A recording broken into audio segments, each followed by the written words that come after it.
Good morning, sixth graders. I hope you guys are doing awesome today. Happy Wednesday. As you already know, because I showed this first thing, today you need your springboard book, your notebook or notebooks, and Boy of the Painted Cave and a pencil. Okay, and that reminds me I need to put the daily attendance question in, but you've already done that at this point. All right, so our book talk today is, you might be like, what is that? It's called Star Girl. So the title is a star and then a girl. This is actually a new movie. I think it's on Disney Plus. I don't remember, Netflix. I watched it. It was cute, but the book, as they always say, is better. So Star Girl is about this girl who comes to a school as the new student and just kind of changes everything. She is completely herself and doesn't kind of follow the quote unquote rules of how a person should act and stuff like that. She is just her true, original, wonderful self. So anyway, and it's about a boy who kind of falls in love with her. They start to be boyfriend and girlfriend, things like that, and just what happens as a result of all of those things. So I felt this book was pretty inspirational, and especially if you're someone who wants to make sure that as you go through life, you stay true to who you are. This would be a great book for you to read. It's really, really good. Okay, so that is Star Girl by Jerry Spinelli. Also down here, as you can see, as the link for the book orders, I really suggest even just looking at the book orders to see if there's anything you are interested in. Do remember that for each item you purchase, you'll be entered to win a $10 gift certificate to the next book order. Okay, and they're due by next Tuesday. Let me know if you have any questions with those. All right, so yesterday we read the story Flipped, which I loved. I'm actually planning on reading the full-length novel now because the story was so cute. So here we are on Wednesday. As you guys know, and as we saw yesterday when we read it, the story goes back and forth between the two perspectives, Julie's perspective and Bryce's perspective. And as you can see, they see things very differently, okay? And that's interesting. That's how life is sometimes. That's interesting how that got in the middle there. I don't know how that happened. Anyway, so we're going to read Flipped. Then Boy of the Painted Cave is your independent work. I will do that as part of the video after social studies today. So Flipped is what we're talking about today by Wendelin Van Draenen. And today we're going to talk about Bryce's point of view, how Bryce sees things, which is really different from how Julie sees things. Okay, so in your springboard book, we're going to answer question 7, and that is on page 25. And we're going to use evidence from the text. Okay, so as you go, this is just like with ACE, we use the text to help support our answers. So we could say something like, I know Bryce thinks Julie is, and Bryce has a tendency, it seems, to think that Julie is annoying.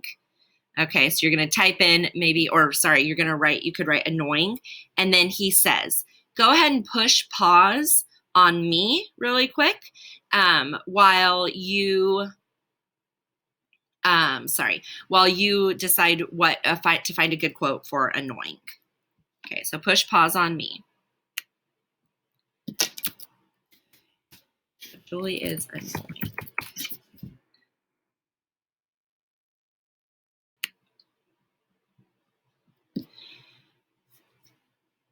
Okay, so hopefully you found your own quote. There's actually plenty there. That's one that there's lots of evidence that Julie is annoying from Bryce's perspective. But the one that I found was, she didn't just barge into my life. She barged and shoved and wedged her way into my life. Did we invite her to get into our moving van and start climbing all over boxes?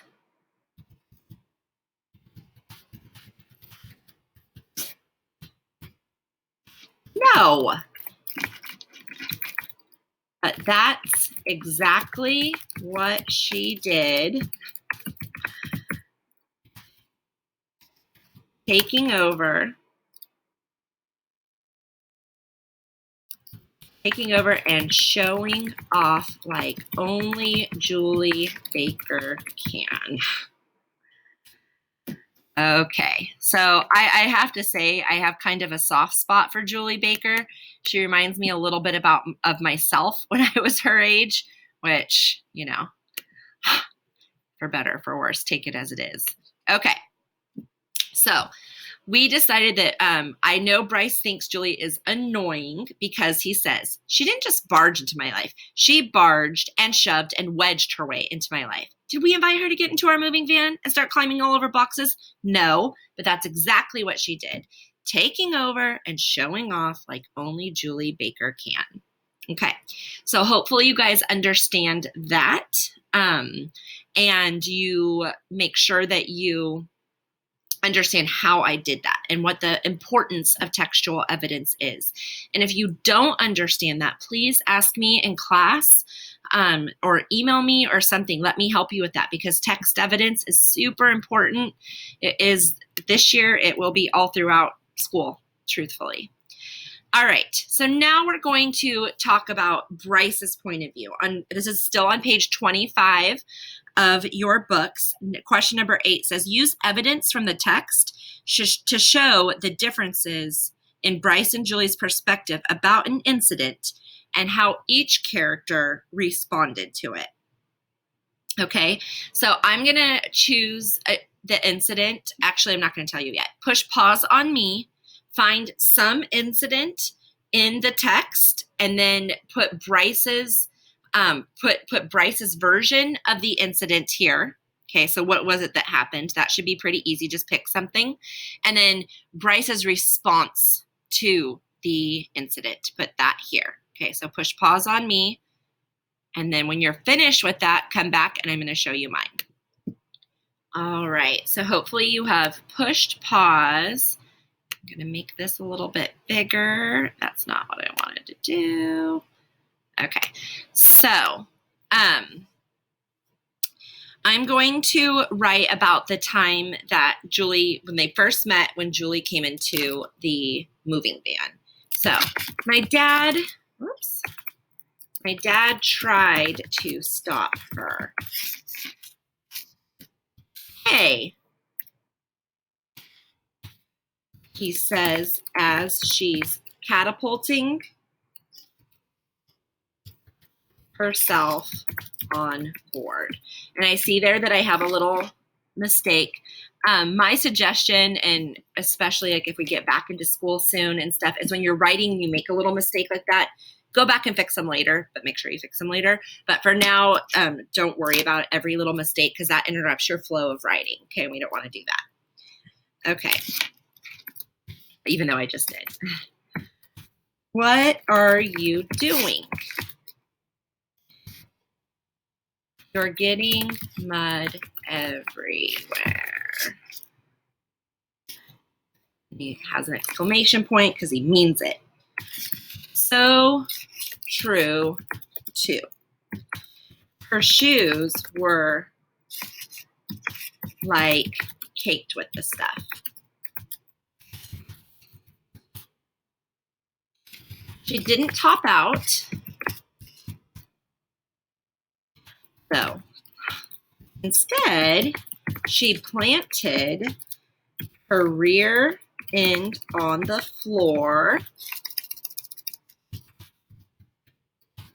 and started pushing a big box with her feet. Okay, so this is how Bryce saw this incident. We're going to check out tomorrow how Julie saw it, which is different, of course. Okay, but that's how Bryce sees the incident. So that's the incident, and this was Bryce's response to the incident. I planted myself and was, planted myself and was about to tell her to get lost when the weirdest thing happened. Okay, Sorry, weirdest thing happened. I was making a, sorry, too early for this, making a big windmill motion to break away from her.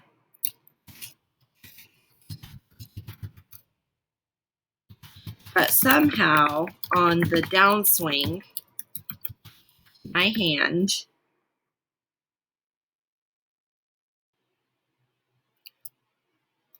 wound up tangling into hers. I couldn't believe it. There I was holding the mud monkey's hand. Okay. So that is one response that Bryce has to Julie. Okay. So this is his introduction to her, getting to know her, and this is his response, wanting to get away. Then another response that Bryce has to Julie after her behavior in the moving truck, and this one is funny and so little boy. I locked myself in the bathroom instead. And after about 10 minutes of yelling back at her that no, I wasn't coming out anytime soon, things got quiet out in the hall. Another 10 minutes went by before I got the nerve to peek out the door. Okay, so that's another way that he responded. He responded by windmilling, trying to get away from her, and then he ended up holding her hand. And then he also went and hid in the bathroom. Okay, so those are two of his responses to first getting to know Julie and their first experience together. So super funny. I thoroughly enjoy it. I hope you guys too. Tomorrow we are going to investigate Julie's reaction. And what this really shows us is whenever we are not only reading a story, but whenever we're hearing about an incident that happened from one of our friends or family members, we have to remember their perspective because everybody sees things differently. And so nobody's specific perspective is necessarily the 100% truth because people see things differently. So whenever you are hearing a story, reading a book, whatever, you have to consider the perspective of what you are reading. Okay, so that's just very, very important into being a critical thinker and to thinking for yourself, truthfully. All right, so awesome, very, very enjoyable. Okay. Now for social studies, today we are going to continue our hunter-gatherer slideshow. We're going to have our first attempt with breakout rooms tomorrow, so really pay attention to what you think a hunter-gatherer is like because we're going to be doing a little activity tomorrow. Again, you're going to want to take notes on this, so if you have your own social studies notebook, get that out. You can push pause on me if you need to go grab it. If you only have one notebook, you can use your language arts one too. All right, so let's go ahead and get started with the second half of the hunter-gatherers. And these are adaptations that hunters and gatherers made. So first of all, here you can see tool technology. Flint was a major breakthrough because it could be used as a sharp tool for cutting and hunting. Human tools got more and more advanced as the humans got more advanced. Shelter construction. Humans didn't have to only find caves and natural shelters, but now they can make their own shelters. So like in the video yesterday, we saw how They used to have just like kind of temporary like caves or maybe little lean-tos for their shelters, but now that they are evolving a little bit and being able to stay in one place, they can make their own more permanent shelters now that they are not nomadic and have to follow their food around. Okay, hunters and gatherers also began to use words to communicate and not just gestures and grunts. Okay, and then fire. Not only did early humans control fire, but they also learned to make fire. So that's really good too. So if you guys are looking at these things and you're thinking, boy, of the painted cave at all, Tal and his clan have all of these things. So they are hunters and gatherers. Okay, so an ice age, because we're also talking about what the environment was like back then, is a time when many parts of the world began to experience freezing weather. So we are going to watch this little video on the ice age real quick.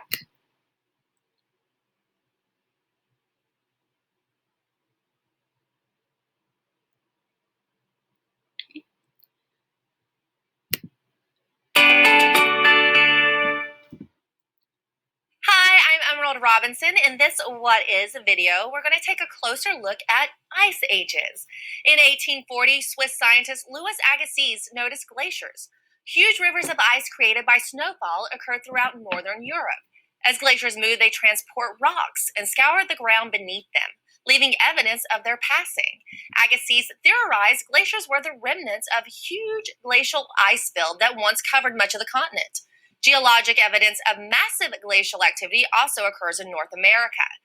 Agassiz had discovered evidence of the most recent major ice age, a period of time when glacial ice fields extended across large sections of the planet. Geologists have evidence of 5 major ice ages, more properly called glacial ages. The earliest well-established glacial age, called the Huronian, formed between 2.4 to 2.1 billion years ago during the early Proterozoic eon. The last glacial age, and the only one to occur since humans appeared, began 1.5 million years ago and receded 15,000 years ago.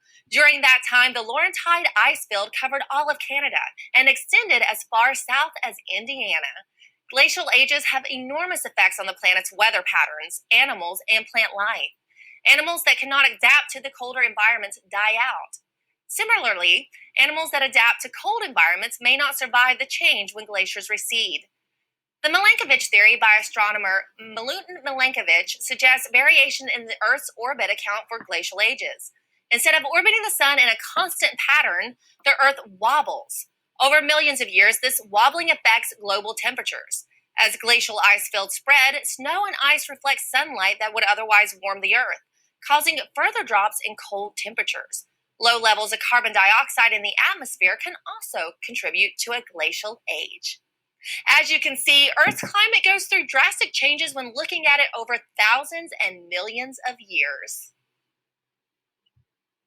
All right. So back to this. Now let's see how that affects our hunters and gatherers. Okay. So a land bridge is a strip of land connecting two continents, okay? And there's the land bridge during the Ice Age, because you might have been wondering at some point, how did, if people started in Africa, get to other continents, okay, when the continents seem to be separated?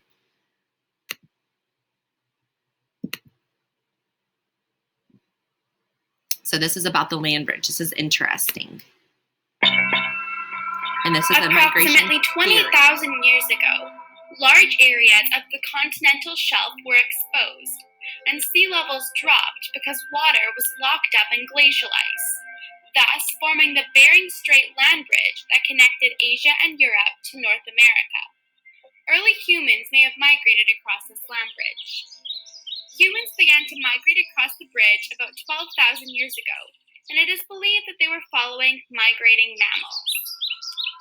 The landmass was approximately 2,000 kilometers wide across the Bering Strait and connected Siberia and Alaska. Much of what is known about this land bridge comes from biogeographical evidence showing connections between species on Asia and North America. Archaeological records have shown that people traveled across the land bridge from west to east. The area between Alaska and Siberia was not glaciated during the time people migrated across, and snowfall was very light. However, it still would have had a very cold and harsh climate, similar to today, because of the high latitudes. Once the Ice Age ended and the ice began to melt, the sea levels rose and covered the Bering Strait land bridge with water, blocking these people off from the rest of Europe and Asia. It is possible that the humans may have settled on the bridge originally, but were required to relocate once the bridge began to flood. They began to create societies and civilizations very different from those in Europe or Asia. All right. Okay, so that is how many of the hunters and gatherers migrated. Oops. Okay, and so migration is, just in case you're not sure, it is the movement of people from one location to another. And again, the nomads migrated quite a bit because they were following food, okay? This video right here, no, it's not, I'm not going to show it to you, but you're welcome to watch it on your own. It just is a animation of the migration journey of humans. Okay, so you might want to watch that when you get a chance, but be like how they migrated. All right. So that is it for social studies today. In your textbooks, you, let me see if I wrote it down. Okay, there is information in your textbooks about this too. I did not write it down which page numbers it was, but it is pretty much right after the ones that we read last week. So we'll talk about that later. Okay, moving on to Boy the Painted Cave. Again, here's the PDF if you need to read it. Go ahead and open up your books when you're ready.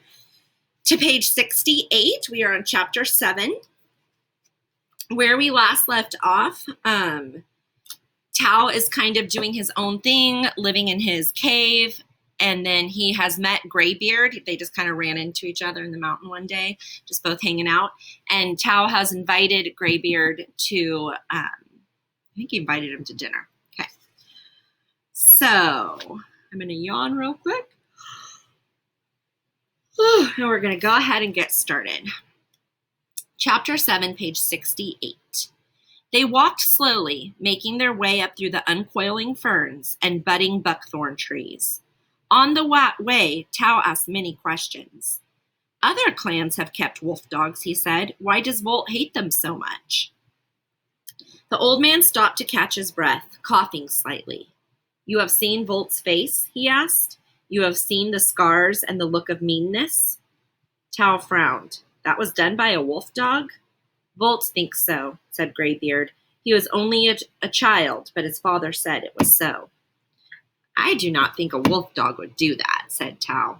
Nor do I, said the old man. There were many hyenas at the time, but his father believed in demons, and he said it was the curse of a wolf. Volt will not say otherwise. That is why this place is forbidden. You mean it happened in the slough? Yes, said Graybeard. Volt was here with his mother gathering berries. Some beast attacked them. Volt was badly clawed. His mother was killed. So this became a place of evil. Now others hear the wild cries and wailing and think of demons. When Tao and the old man came to the open valley, the boy looked around slowly. Yes, said Graybeard, it is well to keep the wolf dog out of sight. Tao agreed, then added, but if Volt could see how well Ram hunts, maybe he would change his mind. The old man shrugged. Volt knows only the world of evil spirits. Unless there is some omen or sign, I do not think he will change his mind. You know much about the clan people, said Tao. For 20 summers now, I have gone from clan to clan, painting in the caves, bringing news, and helping them when they are sick. He stopped for a moment, running a knotted hand through his beard. I have seen many young boys grow up to become hunters, and young women become mothers. Tao's heart leaped. A ray of hope sparkled in his eyes. You knew my mother? My father? Graybeard shook his head. No, I only know that your mother died shortly after you were born and that you were raised by Kala. Then you know Kala? The old man hummed softly, then said, Yes, we grew up together. But that was many summers ago, before you were born and before I became a shaman. Then you were also of the valley people. Once. I left before my 16th summer. Now I am of all the clans.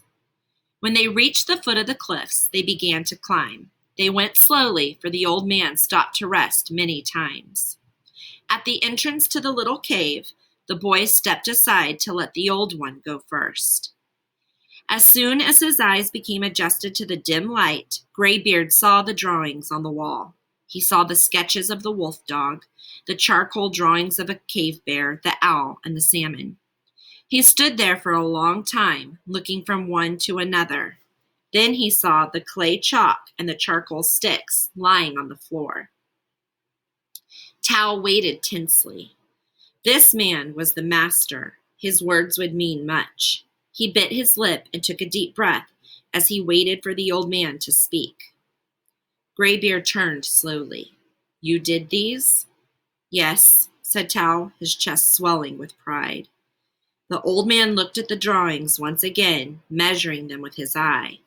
Then he rubbed his hands over them lightly and blew the chalk from his fingers. Who showed you how to do this? No one, said Tao. I taught myself.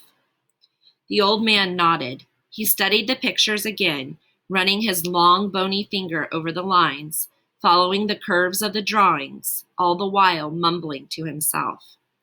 Then he stepped back.